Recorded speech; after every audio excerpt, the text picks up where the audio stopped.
लोकसभा चुनाव के 51 प्रत्याशियों की जब उत्तर प्रदेश की लिस्ट जारी हुई तो एक नाम चर्चा में एकदम से आया, वो था कृपाशंकर सिंह का।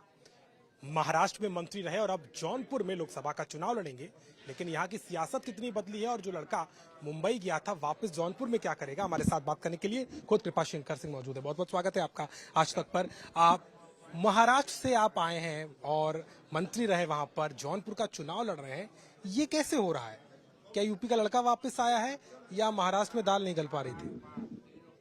यूपी में जौनपुर में पैदा होने वाला, यहाँ बढ़ने वाला, पढ़ने वाला एक लड़का जिसका नाम मैं हूँ, मुंबई में जाता हूँ।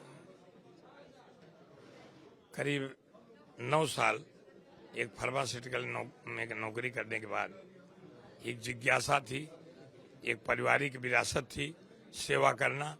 तो राजनीति के माध्यम से सेवा करने का मौका मिला, यूथ कांग्रेस में काम करने का मौका मिला। फिर धीरे धीरे एक कार्यक्रम में तत्कालीन राष्ट्रपति श्रीमती प्रतिभा जी पाटिल उसमें आई थी, तब मंत्री थी। उन्होंने मेरे एक कार्यक्रम के संबोधन को सुना और 2 दिन बाद उन्होंने मुझे बुलवाया और बुला करके कहा कि तुम बहुत अच्छा बोलते हो, क्या करते हो?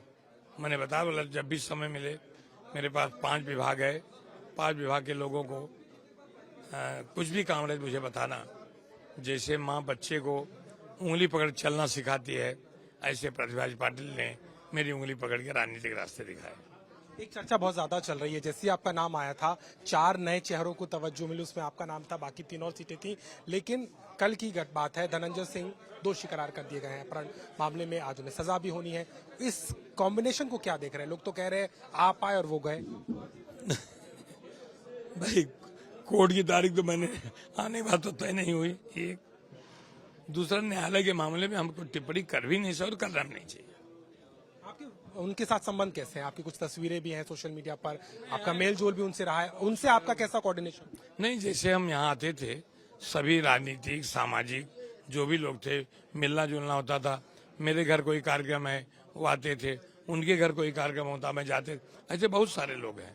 अब आज उनकी जो मतलब है वो कोर्ट तय करेगा, कानून अपना काम करेगा, उसके बारे में टिप्पणी नहीं करना। लेकिन मैं समझता हूँ कि आप किसी के साथ भी फोटो भी होगा, आएंगे जाएंगे। आज हम यहाँ जुटे हैं, 500-700 लोग, हर आदमी सेल्फी ले फोटो निकाल रहा है, उसको मना तो नहीं कर सकते, लेकिन इसके बारे में मुझे टिप्पणी करना भी नहीं है। लेकिन मेल जो थोड़ा रहा होगा, तो क्या आपको लगता है उनका सपोर्ट मिलेगा आपको, उनके समर्थकों का? जौनपुर में तो धनंजय जी का काफी ठीक ठाक मामला। नहीं, मुझे इतना लगता है कि जौनपुर जनपद का हर 6वां उत्तर भारतीय मुंबई में है। और मैंने आज तक, जब तक लोगों ने मुझसे संपर्क किया होगा या कभी कोई बात आई होगी, तो मेरी प्रायोरिटी जौनपुर होती थी। किसी मामले में किसी को एडमिशन लेना है, किसी को दवा करानी, किसी को नौकरी लगवानी है, तो नौकरी वाली पीड़ा हमेशा मेरे मन में रही। मैंने एक तय किया था, मैं बहुत इसको बताता नहीं, मैं तय किया था कि जब तक मेरी नौकरी पक्की नहीं होगी मैं नहीं लौटूंगा। अब हो गई है। और नौकरी 6 साल तक मैं गांव नहीं आया। 3 दिसंबर 1971 को मुंबई जा करके, कई बार टेम्पररी होता था, ये होता था। और मेरे जाने के बाद बच्ची पैदा हुई। 4 साल तो न पत्नी को या बच्ची को देख पाया, न वो लोग मुंबई आ पाए। घर छोटा था, नौकरी परमानेंट हुई, वहां से मुझे घर खरीदने का लोन मिला, घर खरीदा, फिर बच्चे आए, लेकिन हम 6 साल के बाद गए। तो हमें समझते हैं कि परिश्रम और संघर्ष, ये दोनों ऐसे हैं कि जिस क्षेत्र में भी जाए, परिश्रम करो, संघर्ष आपके साथ है और संघर्ष बाद निकलता ही है। अब तो नौकरी पक्की है ना, अब तो आप वापस आ गए हैं, चुनाव लड़ रहे हैं, दावा कर रहे हैं कि रिकॉर्ड मार्जिन से जीतेंगे। अब तो यूपी में ही रहना है कि वापसी हो सकती है? इतना अच्छा मौका कौन मतलब गवाएगा? हमारी राजनीति पूरी तरह से, जैसे मैं महाराष्ट्र में राजनीति करता था, बट जौनपुर में कभी राजनीति की इच्छा नहीं होती थी। लेकिन यह निर्णय जो भारतीय जनता पार्टी का शीर्ष नेतृत्व ने लिया, तो मैंने सर स्वीकार किया। मैं आनंदित भी हुआ और ये समझा कि क्या मैं उन चुनौतियों का पूरा कर पाऊंगा जिस अपेक्षा से भारतीय जनता पार्टी मुझे बनाया है।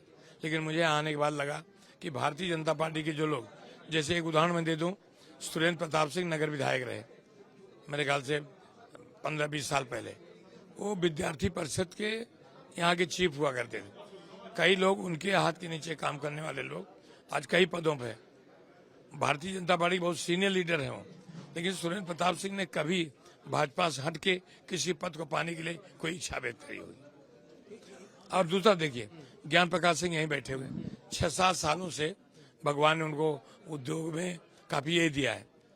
अपना पैसा इसलिए नहीं, लेकिन लोगों की इच्छा थी कि वो भी प्रत्याशी थे। जैसे मेरे नाम की घोषणा हुई, एक ऐसा मुझे आशीर्वाद लोगों को मिला। मैं आज सवेरे उनके घर पे गया, हम लोग ऐसी बात हो रही थी। कल इनको फीवर था, थोड़ा इसलिए आ नहीं पाए, तो हमें देखने गए तबीयत कैसी है। तो मुझे जो भारतीय जनता पार्टी का समर्थन मुझे मिल रहा है, इसीलिए दूसरी पार्टी में और भारतीय जनता पार्टी में बड़ा फर्क है। ट्रेन चला रहा है, कांग्रेस से कई लोग आ रहे हैं, आप ही नहीं कई लोग आए हैं, लगातार आ रहे हैं। कांग्रेस से छोड़ के बीजेपी में क्यों आ रहे हैं? क्या जब घर में आग लगती है तो सब भागते हैं, वो हो रहे हैं? आग लगने की बात नहीं है। विचारधारा को, जब राष्ट्रीय विचारधारा को छोड़ के दूसरे दिशा में जाएंगे, आर्टिकल 370 हटाने का विरोध क्यों भाई? हिंदुस्तानी नहीं हो क्या? किससे प्यार है, किसकी मोहब्बत में आपने मतलब 370 हटाने का विरोध किया? भगवान राम का मंदिर बने, क्यों विरोध है? किसके लिए? कुछ चंद लोगों को खुश करने के लिए? तो जब विचारधारा राष्ट्र की नहीं रहेगी तो मैं नहीं कर सकता उसी कांग्रेस जाना चाहता हूँ, ये मैं इतना जरूर कर सकता हूँ, अगर यही हालत रही आने वाले समय में कोई कांग्रेस का नाम नहीं लेगा। धनंजय सिंह तो खुद तैयारी कर रहे थे, लेकिन अखिलेश और उनकी एक फोटो बड़ी वायरल हो रही है, सुनने में आया उनकी मुलाकात भी हुई है। कुछ खिचड़ी पक रही है क्या? चुनाव में बहुत सारे लोग आते हैं, ऐसे कई पार्टियां आती हैं, उसके बारे में क्या है? खिचड़ी क्या पकेगी? खिचड़ी में चावल दाल डालने के बाद हंडिया में पकेगी, उस हंडिया में आग लगेगी, हंडिया फूट जाएगी। यही हुआ है। क्या INDIA कितना बचा है मालूम नहीं। नीतीश कुमार जी चले गए, ममता बनर्जी ने कहा मैं अकेले लड़ूंगी, केजरीवाल बोलता है वहां मैं अकेले लड़ूंगा, यहाँ तुमको 2 सीट दे दूंगा। जिस तरह से कांग्रेस पार्टी जो है, जिस ढंग से जा रही है, लीडर और डीलर, एल की जगह डी की जगह एल, लीड करती थी कांग्रेस इस देश में, और अब डील कर रही है। केजरीवाल जी हमको 2 सीट दे दो, तेजस्वी जी हमको 5 सीट दे दो, मुलायम सिंह यादव कहाँ तुम्हारा विचारधारा? क्यों जा रहे उनके साथ? तो सो कॉल्ड सेकुलर के नाम पे सिर्फ जैसे कुछ लूटना होता है तो गिरोह इकट्ठा होता है, लूटने के टाइम इकट्ठे होते हैं, बंटवारे में इनके झगड़े होते हैं। अखिलेश यादव कोई चुनौती है? इंडिया अलायंस कोई चुनौती है, खासतौर पर पूर्वांचल का इलाका? चुनौती तो कोई भी चुनाव चुनौती है। नगर पालिका का भी चुनाव चुनौती है, जिला परिषद का भी चुनाव चुनौती है, लोकसभा विधानसभा चुनौती है। लेकिन हमारी चुनौती हमारा कमिटमेंट लोगों के साथ है। जैसे फुलफिल जो कमिटमेंट हमारा मैनिफेस्टो और जनता के बीच जो कमिटमेंट है, वो चुनौती है कि क्या जनता के बीच जो मैंने कहा, जैसे 2014 में जो मैनिफेस्टो था उसको पूरा किया, तो 2019 में लोगों ने विश्वास जताया ना। उस समय कितनी सीट थी 2014 में, और 2019 में कितनी मिली? आज 400 पार की बात हमारी भारतीय जनता पार्टी ने कहा। उस 400 में जौनपुर 73 लोकसभा जरूर रहेगा, ये विश्वास है। टारगेट क्या है? टारगेट मैंने कहा कि जौनपुर में अब तक के जितने चुनाव हुए हैं लोकसभा के, ये उत्साह, ये भारतीय जनता पार्टी का कमिटमेंट, उससे मुझे लगता है कि ये रिकॉर्ड तोड़ जीत होगी। रिकॉर्ड तोड़ जीत का दावा कर रहे हैं कृपाशंकर सिंह। लगातार चुनाव प्रचार में अब लग चुके हैं, और उत्तर प्रदेश में खासतौर पर जौनपुर की सीट में प्रत्याशी के सामने आने के बाद चर्चाएं बढ़ी, और उस चर्चा का आलम यह है कि एक तरफ धनंजय सिंह को सजा हो रही है, वो दोषी करार दिए गए हैं, कृपाशंकर की दावेदारी हो रही है, और वहीं इंडिया अलायंस और अखिलेश यादव की फोटो को लेकर के भी काफी चर्चा चल रही है। लेकिन इन सब के बीच में पूरी चुनावी तैयारी में कृपाशंकर सिंह फिलहाल नजर आते हैं। जौनपुर से कैमरामैन संदीप के साथ अभिषेक मिश्रा, आज तक।